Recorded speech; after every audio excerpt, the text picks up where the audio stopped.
In this video, we are going to work on looking at how changing the brake position on the animation, where the brake position falls in time, can change how it feels and affect how the animation moves. And this is going to introduce us to the idea of how these positions can influence in time how things feel. So anyway, let's start by just reviewing what we have so far, which is still going to be the same as what we saw previously. So we have our ball bouncing up and down. We have a brake position that is going to be found in the center right here. So this is on the 11-12 frame, and we need to, let's turn on our previous version so that we can see that again. This is the one that we did with the where we changed kind of the way that things stretch and squish, and then made some adjustments to the positioning of the elements so that we could get a different kind of more flexible feel out of it, more animation in essence. So we're going to turn that off for a moment. That was just a little review.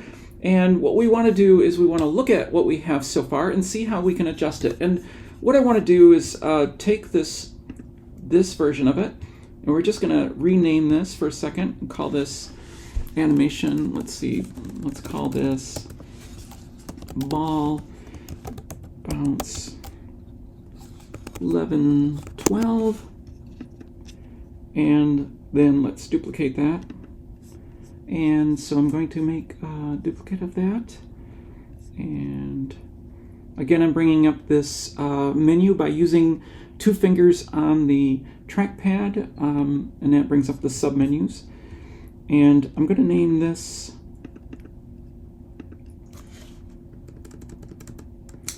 let's put this really kind of extreme, so let's go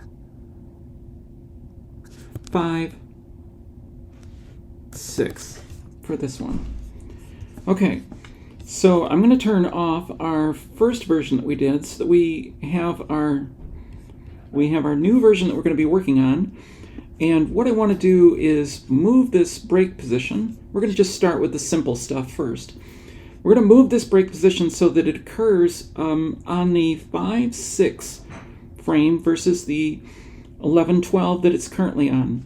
So I'm going to go over here to the 5-6 and frame, and I'm just going to probably get rid of all these frames in here just to make it simple. So we'll just delete these out. Now whenever you delete these frames, just FYI, they are never really gone. They are just their visibility on the stage has been removed from the frame that they were in. They are actually still going to be located as a resource within this program, but you don't see them. So just keep that in mind, because at times that can be very confusing.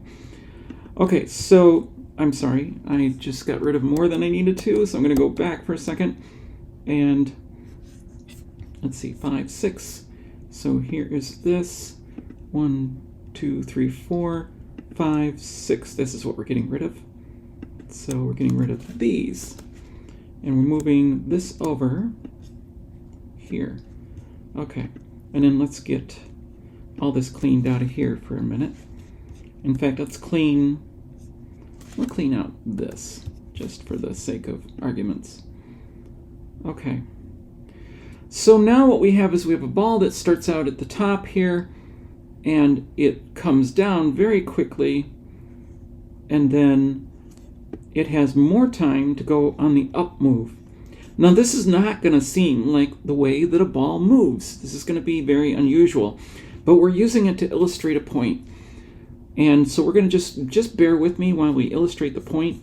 I'm going to turn on the onion skin, and the simple change that I'm going to make to the frame on 2-3 is going to grab this, and I'm going to move it down so that it's let's see, about right here. If I can get it to grab. Again, I'm using the selection tool. Make sure I have And just moving it down. Sometimes if you see me struggling to grab something and move it, it's because I've selected it like I just did. Then I may hold down the Shift key by accident first, and you can see I get weird things like this. Like, that's not what I wanted. So I have to go back, select it, move it down, then as it's moving down, hit the Shift key.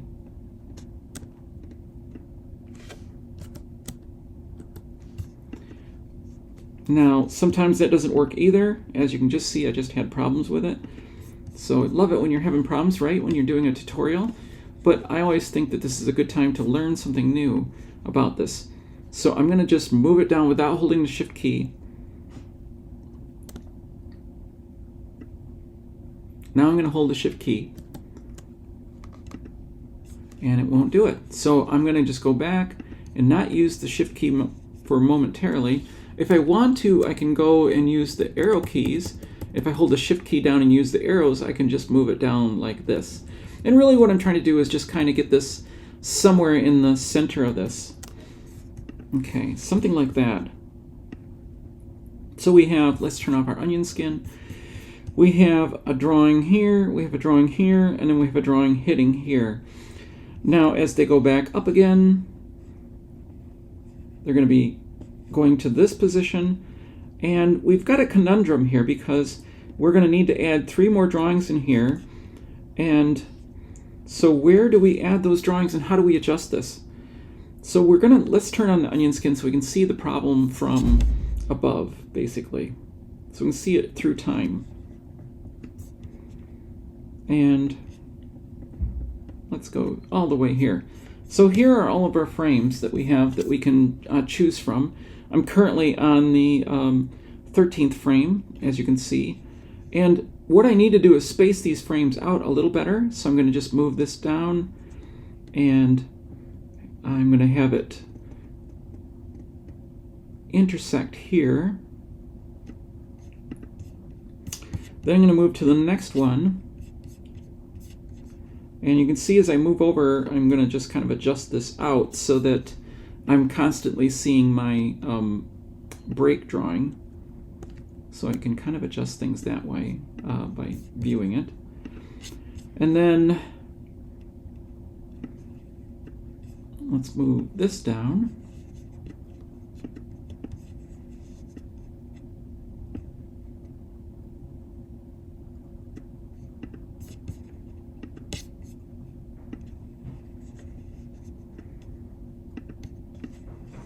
And again, I'm just kind of circling it. Sometimes it doesn't want to select for whatever reasons. And it might be, let's see if we, okay, let's just click on the line here, click down here. There we go. Okay, and I'm just going to adjust this so that it's splitting that difference. And then we've got 2 more frames left, and I think I'm going to move this one ever so slightly this way so that they're incrementally moving into position up. Okay, so what am I going to do with these spaces in here is kind of a good question. And in this process of like adjusting this, I didn't really think about that as much as I should have. So I'm going to move this one down here.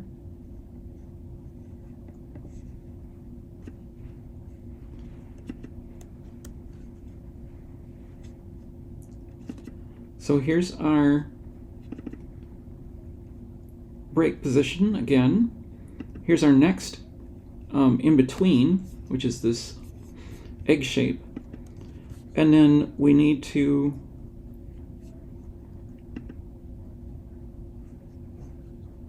not have it show for all of these. So I'm going to hold down the Shift key, delete these out, and now I'm going to draw some circles in these extra frames. So let's see, I'm getting my pencil tool again, and we have defaulted to a different color.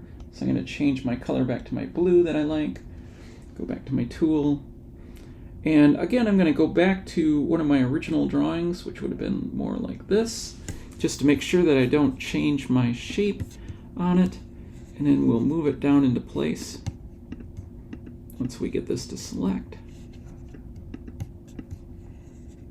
Sometimes it doesn't like to do a selection when it's really close to the edge of the canvas, so you have to watch out for that. And then it can just be a little quirky. So there's that. Let's see. I'm going to try this one more time. Okay, I think I got it all. And so remember that green is the future, and red is the past. So I'm going to kind of just put this here for a second. We probably will end up adjusting these multiple times. And let's create a new frame here. And again, I'm just going to put in some keyframes with these circles. Now, thinking this through, oh, that was a terrible circle.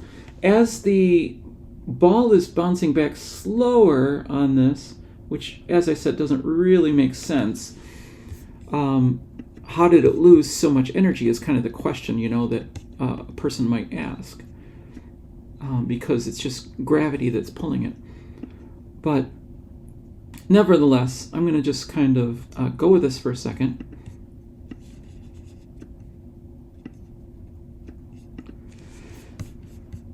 And continue to just get in this last circle, and then we'll deal with it all.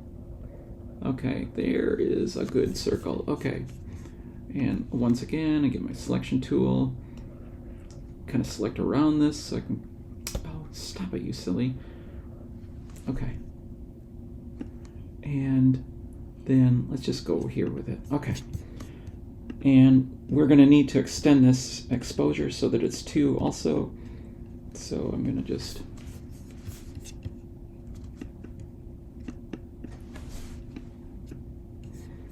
Let's see, extend exposure. Okay. All right. So now let's look at what we have for our onion skin. Sometimes the onion skin can be kind of crazy, frustrating if you've got it open too much. So I'm going to break it down again, make it smaller. And I'm going to go to our break drawing. I'm going to make it smaller on the side. There we go. There's our break drawing, the smoosh. Here it comes up. You know, the problem I'm seeing with this particular drawing is look how dynamic that changes there. And now we've kind of gotten rid of the dynamicness because what we're talking about is a ball that's coming up much slower than it went down. So I'm going to change it back to more of a sphere shape now. Move that down. And I'm going to go try this. Right about there. So it goes boing, boing. And then this one, let's move it down here. And this one, let's move it down here. And then this next one,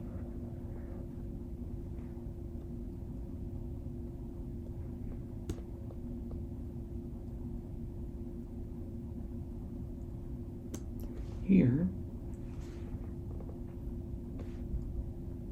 And this one that's sphere shaped again, we're going to redraw that one. Like that.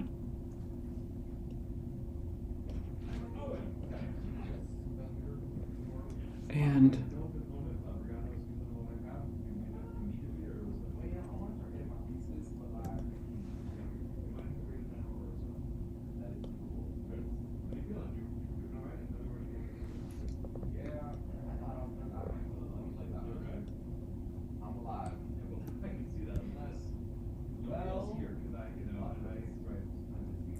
okay.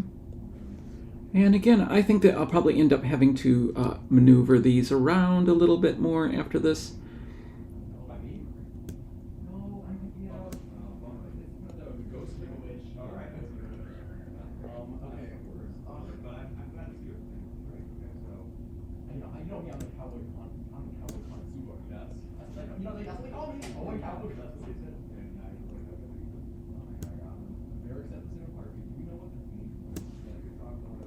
And then finally here. Okay. So what we've done essentially is we've moved the brake position and we've done a rough move of the frames. And so let's see how this plays. Let's get it on loop. Now you can see that my timing as it comes up is not good. It slows down too much. And so I need to do a little more adjusting on the spaces so that it comes down differently than it is right now. But essentially we're working with the same amount of time. We're talking about 1 second of time and how we can impact and change the way that the animation feels by where we place the brake drawing. Now in this case, we're just working with circles. We're just working with this kind of concept of balls floating. But you can imagine that if you were to start working with, let's say, you have Popeye's arm and Popeye is getting ready to swing through something. Do you want, if you have Popeye with one position of the arm and you want to have him back in another position, and let's just stop this for a second. So let's just draw this for a second, a little quick demonstration. So if we draw, let's create a drawing here, Popeye, and this is going to be just a stick figure, close. All right, so if we have Popeye's arm, and so if we, let's draw arm here, we're just going to draw kind of just a stick here. It's not even good proportions. And if we were going to have this so that Popeye's getting ready to swing the arm, then Popeye would pull back. So let's pull back. And like this. And then let's go forward. So here's our, again, our center point. Here's our thrust forward. And there's our fist of fury coming forward. And so we have these 3 frames. So let's turn off the onion skin so you can see this for a second. So we have this, the beginning, the swing back, the swing forward, right? Okay, the proportions aren't good, but they're there. Okay, so if we want to have this be, this would be, for instance, this would be the keyframe for this. So I'm going to mark this key. This would be the keyframe for this. And remember again that keys are talking about key acting moments. Okay? And then this would be, in our case, would be their brake drawing. The brake drawing, again, is the first drawing that you draw between the 2 keys. Okay, so in this situation, we could have the brake drawing happen sooner, or we can have the brake drawing happen later. So let's just drag this down here. And so we could have, in this case, the brake drawing is, let's put this, we'll just move this down. Okay, and we're doing 9, 10, and I'm just doing a quick thing here. So I'm going to move this over so that there's 2 frames before, and then there's the brake drawing, and then there's another drawing after that. Okay, and then let's get rid of extra drawings for a second. Okay, so we have the keyframe here, we have the brake drawing here, and the keyframe here. All of that is evenly done. And here's how it would play, if you can imagine it, okay? And again, it's really quick.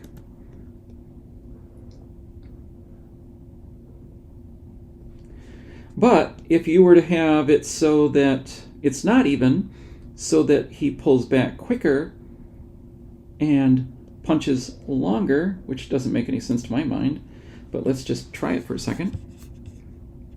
And let's extend the exposure on this. So it's 2 frames too. So everything's 2 frames. Okay. And just imagine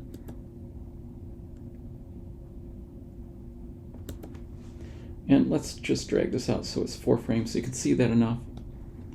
And let's turn off the onion or the flip. Okay. So he goes back fast, and then he's got all this time in here to go to this position. This is all in between, would be in the final thing, so that he goes to this position. Or we could move these two frames here, which is again the brake position, and have it so that they're way down here, let's say here, so that he goes from here, bam. Now this is starting to sound kind of interesting, right? Because he's going to take a slow pull back and then a fast hit. Okay.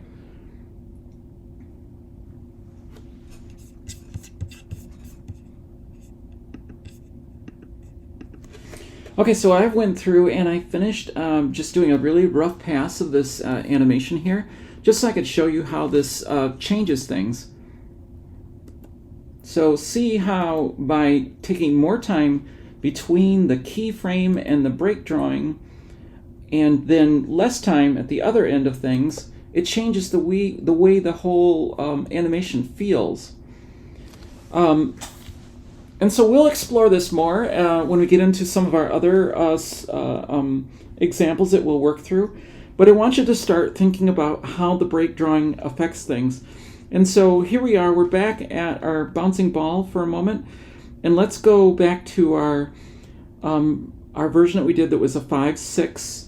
And I'm going to just adjust all those frames for a second so that they are in a different place. So again, I'm going to do this like grabbing all the frames kind of thing and making sure that I'm on the correct line, which is this one. And so we're just going to go through like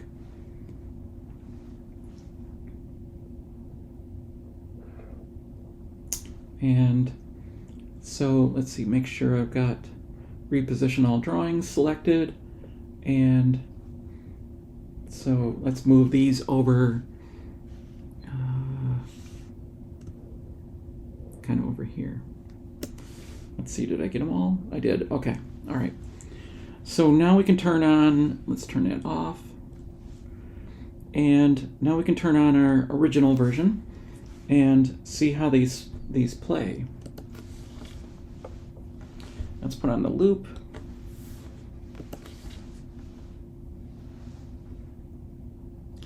Okay, and like I said before, it's not a perfect example in terms of like where I position those drawings, but still you get a sense of how it changes things.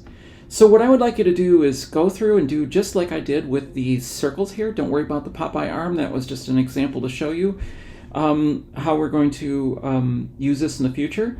But for now, do a version of this where the bouncing ball hits both on the 11-12, then, I mean, you've already done that, right? So now do a version where the brake position is on the 5-6, and then let's do a version of this.